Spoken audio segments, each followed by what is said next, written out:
Ele está me pegando e não diz nada. Ok.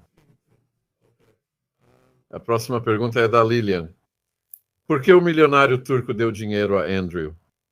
Bem, essa é a grande pergunta de US$ 100.000. A explicação lógica seria que ele a ajudou com o passaporte, mas ele não tinha esse poder. Normalmente, paga-se alguém para isso. Então ela foi enganada. Mas ele nunca deu explicações sobre esse dinheiro. O caso, eu acho, continua. Ele passou por várias fases. Eu tentei descobrir mais, procurei os advogados dos dois lados, analisei todos os relatórios jurídicos, tudo o que está em domínio público. E é um verdadeiro mistério. Algum acordo foi feito com a família York, basicamente, para encerrar o envolvimento deles. Então agora, o foco está no relacionamento entre Isol Billen e Selman Turk. Mas todo tipo de nome aparece nisso. Tara Kutuni, que, como Sean estava dizendo, estava muito envolvida nas atividades comerciais deles e dava presentes para membros da família. Um homem chamado Adrian Gleave, que também administra uma empresa chamada Alphabet Capital, que estava dando dinheiro para Fergie. Então é muito difícil determinar como todas essas empresas operam juntas, porque tendem a ser empresas que não têm funcionários, não têm sede, não parecem estar fazendo nada, e mesmo assim parece que há dinheiro sendo movimentado. Preciso ter cuidado por questões legais, e os advogados analisaram essa área atentamente. Mas eu acho que certamente há muito mais nessa história do que foi revelado. Se um dia saberemos toda a história, não sei. Não entrevistei Selman Turk e, como pode imaginar, ele não me contou tudo. Nunca saberemos. Sua editora está sob pressão do palácio agora? Eles estão sob pressão de vários advogados representando diferentes pessoas, e nem sempre está claro para quem trabalham. E, claramente, foi espalhada uma mensagem para a mídia não cobrir o meu livro, por exemplo. Dizem que é tudo inventado, que eu não sou confiável, etc. O mesmo que já tive em livros anteriores. Sim, há pessoas submissas. Fui atacado em uma entrevista com um canal ontem à noite, completamente sabotado por alguém que não me deixava nem falar. O quê? Não vou perguntar quem foi para não dar mais publicidade. Me conta depois. Mas enfim, alguém que já é uma figura bem estabelecida e estava tentando ganhar uns pontinhos. E claramente ele nem tinha lido o livro. Não foi o maldito Pierce? Não foi o Piers Morgan. Mas outra pessoa. Quero dizer, Piers Morgan é muito amigável com a Fergie. Então eu sei que se eu for dar uma entrevista para o Piers Morgan, já estou meio preparado para o que vai acontecer. Mas sim, é uma pergunta muito boa. Como tantas pessoas ainda conseguem romantizar essa família moralmente falida? Bem, eles ainda moldam a narrativa. Eles têm assessores de imprensa, advogados e uma imprensa muito submissa. As pessoas querem acreditar nesse sonho. Alguns fazem um trabalho incrível. Acho que a nossa monarquia deveria ser respeitada e admirada. Mas muitos deles, infelizmente, e esse casal é um bom exemplo, fazem muito pouco pelo seu país e muito por si mesmos. A família real ainda será relevante no futuro? Vamos sempre tê-los ou talvez deixá-los viver vidas normais como todo mundo?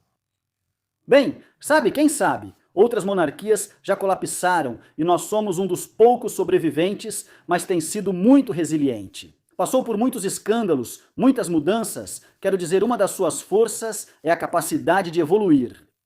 Acho que o futuro, na verdade, parece bom. Temos William e Catherine, que são muito populares e que eu acho que têm uma noção muito clara de como uma monarquia moderna deve ser. Ela deve ser próxima das pessoas, mas ainda assim precisa ter aquela dignidade. Deve ter claramente um papel muito forte com seu trabalho de caridade. Ela deve ser um exemplo para o país em termos de estilo de vida. E temos os filhos deles, que parecem crianças muito bem criadas, muito cativantes e educadas com os mesmos valores. Então, acho que a monarquia vai sobreviver. Mas quem sabe? Vai ser difícil acabar com ela. Acho que a monarquia terá um papel menos influente. E acho que haverá uma diminuição de toda a pompa. Certamente uma monarquia mais enxuta e muito mais foco nos princípios centrais, com menos pessoas na sacada. H pergunta por que Sarah e Charles têm tanto interesse na Transilvânia. Eles não descendem de Vlad, o Empalador? Sim, Charles meio que se apaixonou pelo país, comprou propriedades lá e tem sido muito solidário. E, sabe, ele tem essa mania por lugares que claramente mexem com ele. E, sabe, isso é uma coisa ótima. Eu não acho que Sarah Ferguson tenha muito interesse na Transilvânia, mas ela já fez muito trabalho humanitário em lugares como Romênia e Polônia, mas nunca me deparei com ela na Transilvânia. Quais são as minhas qualificações? Bem, 4 anos de pesquisa, quero dizer, sou um historiador formado, tenho um doutorado, sou membro da Sociedade Real de História e fui membro do Cambridge College. Então, existe um rigor acadêmico que espero trazer para isso. Espero trazer minha reputação de ser preciso e meticuloso na minha pesquisa. Eu teria uma vida mais fácil se escrevesse sobre temas menos controversos. Sou acusado de apenas fazer sensacionalismo. Disseram que eu escrevo lixo sensacionalista. Você sabe que receberemos ataques, por isso minhas fontes precisam ser confiáveis. Eu realmente verifico 2 vezes e faço questão de não ser prejudicado por algum material em que eu precise me basear. Um momento decisivo para mim foi ao pesquisar para meu livro sobre Guy Burgess na área de inteligência, observando acobertamentos e a relutância em revelar documentos. Isso foi consolidado depois pelo meu livro sobre Lord Mountbatten e em seguida por um livro sobre Eduardo VIII. Comecei escrevendo biografias literárias e depois livros sobre inteligência antes de me tornar historiador da realeza. Então, eu não tenho, como Victoria Harvey diz, essa obsessão de uma vida inteira pela família real e pelos York, nem uma vendetta pessoal contra eles. Tenho que confessar que não passei muito tempo da minha vida pensando nos York depois que terminei minha pesquisa. Mas eu realmente acho importante que com qualquer pessoa, seja um biógrafo ou um jornalista, a gente tente chegar à verdade, que a gente não apenas aceite qualquer besteira e divulgue isso. E é isso que Sean está fazendo com esse podcast também. Ele está tentando chegar à verdade.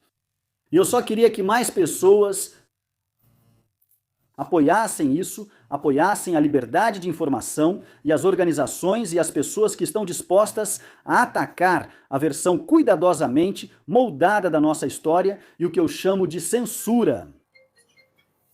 Sim, e no podcast original do Andrew, que fizemos anos atrás, ele falou sobre Burgess, Mountbatten e Rei Eduardo VIII. E nós vamos relançar esse episódio no dia 18, então vou colocar o link na descrição quando terminar essa entrevista. Então, Sean, além dos problemas legais que você está enfrentando, sua segurança foi afetada em algum momento? Obrigado pela sua abordagem equilibrada. Não, eu não sinto que vou ser alvo de um coquetel molotov ou atropelado. Mas você sabe, claramente, se eu desaparecer, se depois de uma semana sumido eu for encontrado, então talvez devêssemos mudar essa visão. Mas eles têm outras pressões, e uma delas é desacreditar você. Uma delas é tentar reduzir sua visibilidade e impedir que a imprensa fale de você e faça cobertura dos seus livros, o que já aconteceu.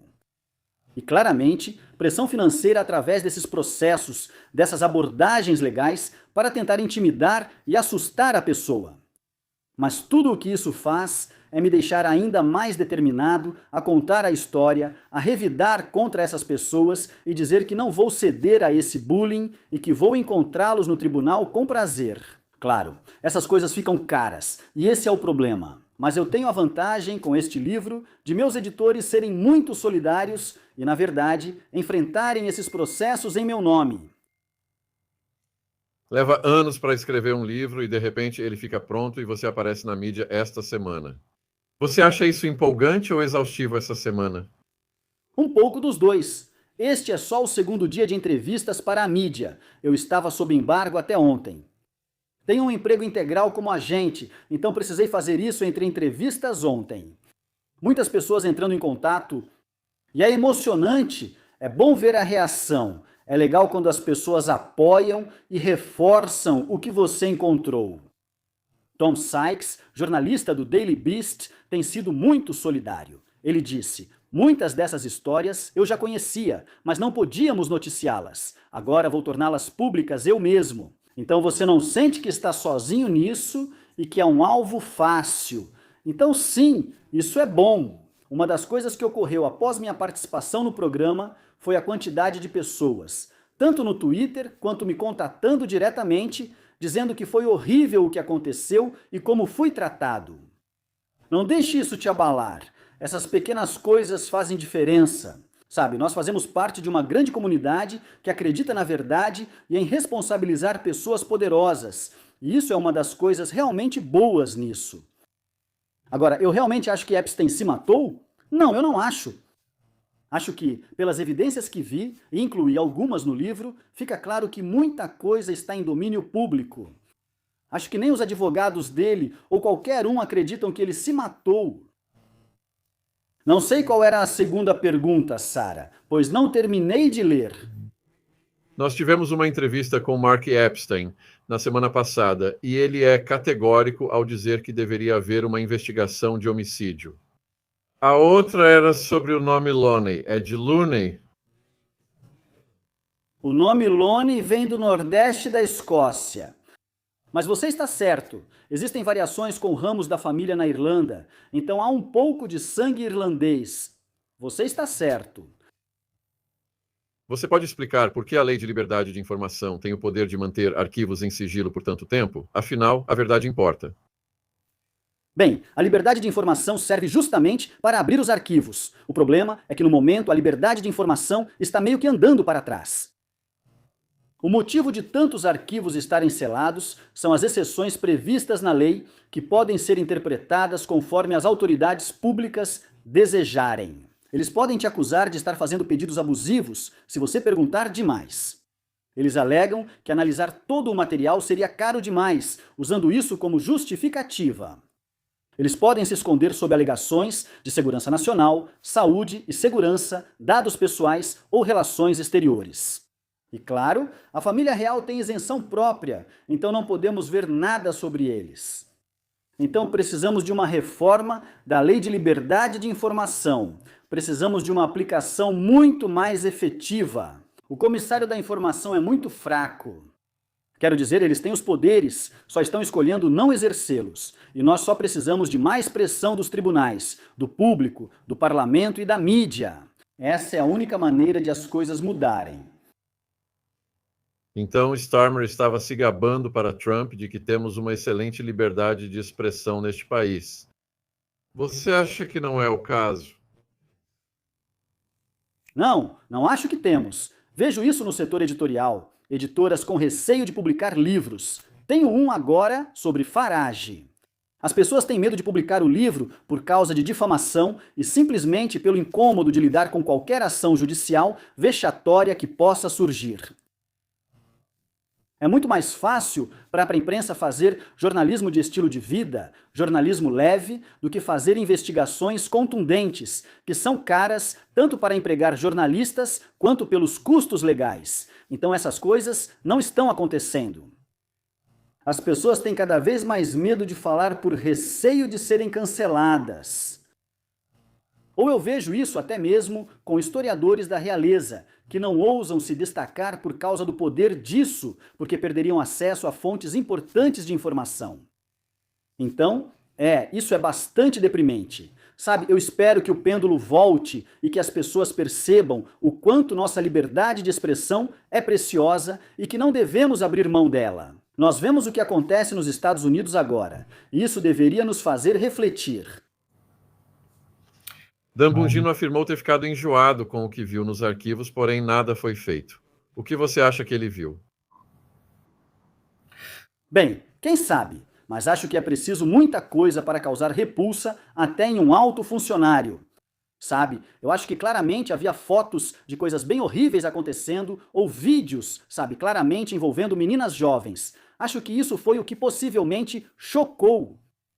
As pessoas falam que eram pornográficas, mas claramente havia talvez pessoas envolvidas ou nomes ali que eram surpreendentes. Quem sabe? Sabe, a gente só vai saber quando o material for divulgado. Por que você acha que Maxwell... Seria transferida para o Texas? Bem, eu acredito que ela foi transferida não para se aproximar de Washington, mas para ficar longe e dificultar que as pessoas monitorem o que está acontecendo.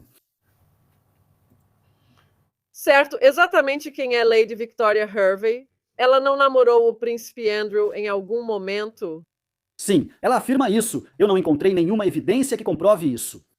Eu só me interessaria se alguém achasse prova disso, mas ela é claramente muito amiga dele. Ela é muito próxima de uma série de pessoas que estão defendendo Ghislaine Maxwell.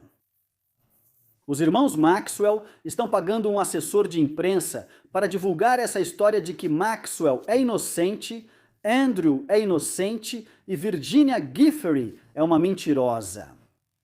E ela faz parte disso. Eu não a levo a sério, não conheço muitas pessoas que levam. Então estão te perguntando sobre isso. Ah, essa é boa. Andrew, você é um cavaleiro moderno da verdade. Obrigado por sua coragem. E você estava sendo questionado. Bem, É gentil da sua parte dizer isso. Disseram que sou obsessivo. Gosto de me descrever como determinado e que se recusa a se curvar diante de valentões. Deborah, Sr. Loney, Andrew disse naquela entrevista famosa que estava machucado. Tem alguma prova disso? Acho que ela está se referindo ao fato de que ele tinha essa síndrome que o impedia de suar.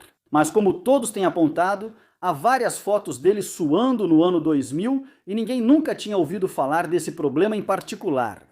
Então, sabe, é por isso que eu digo que muita coisa é inventada e você não pode acreditar. E o fato de eles acharem que alguém poderia acreditar nessas coisas só mostra o quanto ele não tem autocrítica. Por que o governo britânico escolheu Andrew como enviado comercial sabendo que ele era influenciável e imoral? Bem, boa pergunta. Quero dizer, o príncipe Charles certamente era contra e os aconselhou. Acho que Blair e Mendelssohn foram duas das pessoas envolvidas nessa decisão. E eles acharam que ele precisava ser colocado em algum lugar. Ele precisava receber alguma função, aos 40 anos agora que havia deixado a Marinha, e acharam que ele poderia ser eficaz. Acho que o mais extraordinário é que quando as coisas começaram a dar errado rapidamente, ele não foi afastado ou supervisionado de forma mais adequada. Eles permitiram que ele seguisse em frente e agisse como queria. Obrigado pelo super sticker, Stephanie. Neil quer saber, existe alguma informação sobre Andrew e a Escola Rainha Vitória em Dunblane? Não, eu não pesquisei sobre isso. Quero dizer, eu sei que existem pessoas como Joanna Britton que escreveram muito sobre isso, mas não é algo que eu tenha analisado. Tudo bem. Andrew acredita que Meghan Markle sabe demais sobre a família real para a deixarem partir? Bem, acho que essa sempre é a suspeita. Quero dizer, isso também é verdade em relação a Fergie.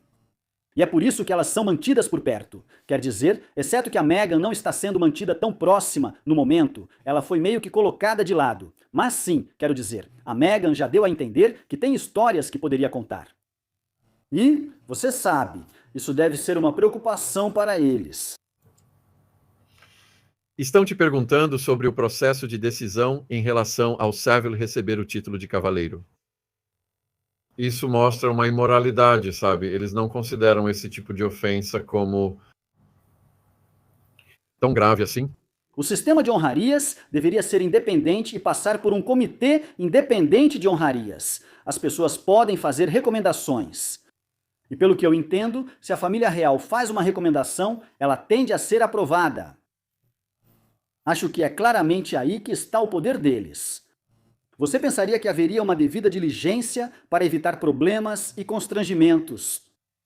Mas, sabe, Savile, quero dizer, embora as pessoas... Ele vivia à vista de todos. Digo, as pessoas reclamavam dele e nada era feito. E vemos isso repetidas vezes, seja com gangues de aliciamento ou com Andrew. As pessoas simplesmente enfiam a cabeça na areia, não querem saber disso, não querem enfrentar o problema. E ele ficou impune por décadas.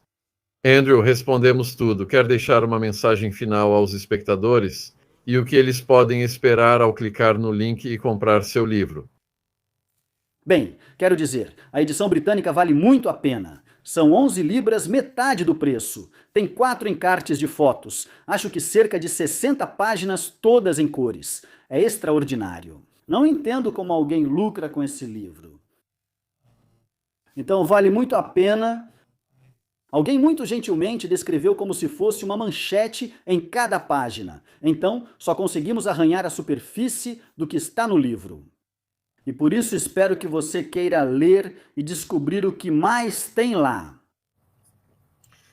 Obrigado por estar conosco. Sei que você está ocupado, especialmente essa semana. Vou encerrar o programa e liberar você.